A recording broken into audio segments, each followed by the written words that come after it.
sont des images qui nous proviennent de la place Tahrir en Égypte. La situation est explosive, comme vous pouvez le voir. Le ministre de la Santé évalue à 17 le nombre de manifestants tués aujourd'hui. Il y a des affrontements violents qui opposent les partisans du président déchu Mohamed Morsi à ceux qui appuient les militaires. L'armée a annoncé qu'elle allait intervenir pour séparer les manifestants sans pour autant prendre parti. Dans les dernières minutes, des chars ont été aperçus sur le pont du 6 octobre dans le centre du Caire, théâtre d'affrontement entre les deux groupes. Ailleurs en Égypte, l'armée a décrété un couvre-feu dans plusieurs villes et a aussi déclaré un état d'urgence dans plusieurs régions. Chez nous maintenant, le danger de feux de forêt demeure extrême dans plusieurs régions du Québec, en particulier dans le nord de la province, où une dizaine de feux sont en activité. 4 d'entre eux ne sont toujours pas maîtrisés. Catherine Gauthier, on a beaucoup parlé de la situation à Ismaël au cours des dernières heures. Il y a la moitié de la population quand même qui a été évacuée depuis quelques jours. Mais là maintenant, on se préoccupe du sort d'une autre communauté, c'est celle des cris de Womenji. Oui, c'est un peu au nord d'Ismaël, cette communauté, mais là-dedans, pour le moment, il n'est pas question d'évacuation, mais il y a un feu qui a été allumé par la foudre qui se trouve à peu près 17 km de là. Donc, on surveille la situation de près. Alors, parlons d'Ismaël, puisque c'est le feu le plus important actuellement, toujours non maîtrisé.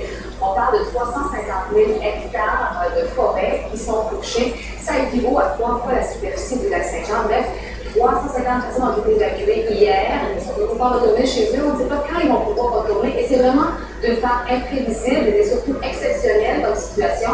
On peut en rendre en affaire le chef de la communauté Cris d'Ismaël, suivi de porte-parole de la sécurité civile.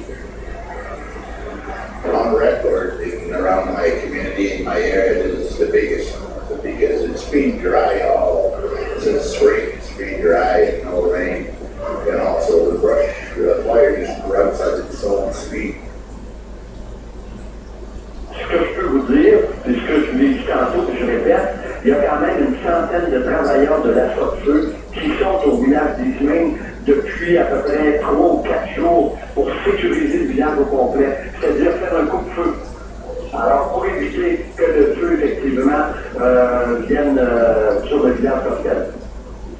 Et ce qu'il faut souligner, c'est que plus on monte vers le nord de la province, plus la coordination des équipes est complexe. Le territoire est grand. Oui, et aussi parce qu'au-delà du 51e parallèle, la SOPFEU ne permet pas d'office, ça prend une demande du gouvernement du Québec. Il y a aussi le fait qu'il y a des installations d'Hydro-Québec qui sont là.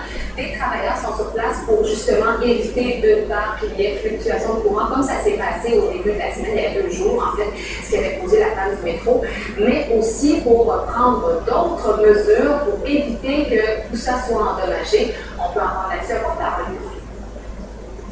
Nous tentons de prendre des mesures nécessaires pour protéger nos équipements, assurer la stabilité du réseau. Alors, dans certains cas, nous avons creusé des sillons carrément autour de certains postes pour s'assurer que le feu n'y pénètre pas.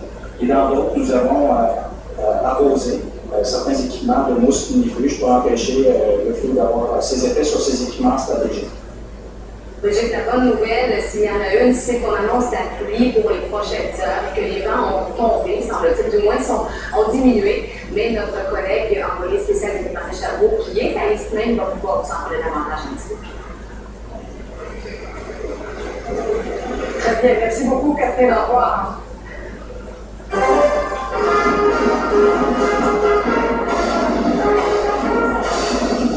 Eric Lagarette a le cœur à la fête. Les innovations n'auront pas eu raison de Stampede. Le coup d'envoi de ce célèbre rendez-vous a été donné ce matin avec le traditionnel défilé western. Raphaël Bouvier-Aubert. L'ambiance est quand même un petit peu particulière cette année. On a encore en souvenir les 2 dernières semaines qui ont été difficiles.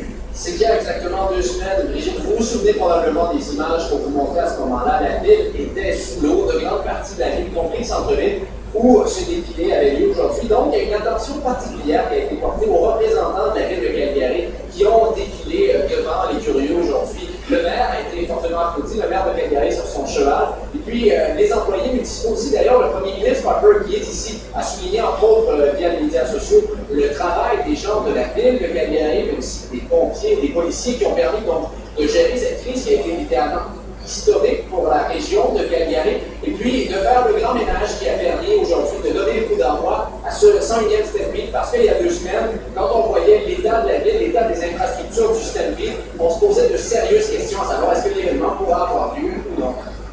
Alors, l'événement a bien lieu, mais est-ce qu'on a des attentes un peu plus grandes ou moins grandes cette année? Les attentes sont un petit peu moins grandes, on est bien réaliste, on sait ce qui s'est passé, surtout que l'année dernière, c'était le 100e anniversaire, c'était bien spécial.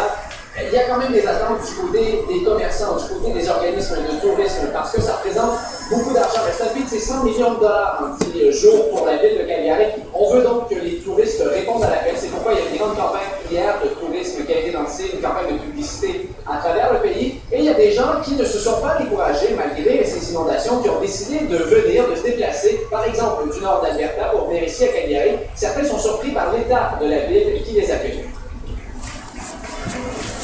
Je suis très surprise parce qu'on se promène à Calgary et on ne voit pas les effets d'inondation. C'est vraiment incroyable ce que la population peut faire pour être capable justement de permettre que cet événement-là de se produire. Parce que partout où on se promène, on ne voit aucune séquelle de l'inondation finalement. Je vous parlais des craintes économiques, Brigitte, eh bien, dans les 10 jours qui ont suivi les inondations, sur le site de réservation en ligne Expedia, il y a eu 50% d'annulation. Alors, des gens comme la personne que vous venez d'entendre, eh bien, c'est bien accueilli, c'est bienvenu de la part des autorités, mais aussi des commerçants de la ville de Québec. Raphaël, merci. Au revoir.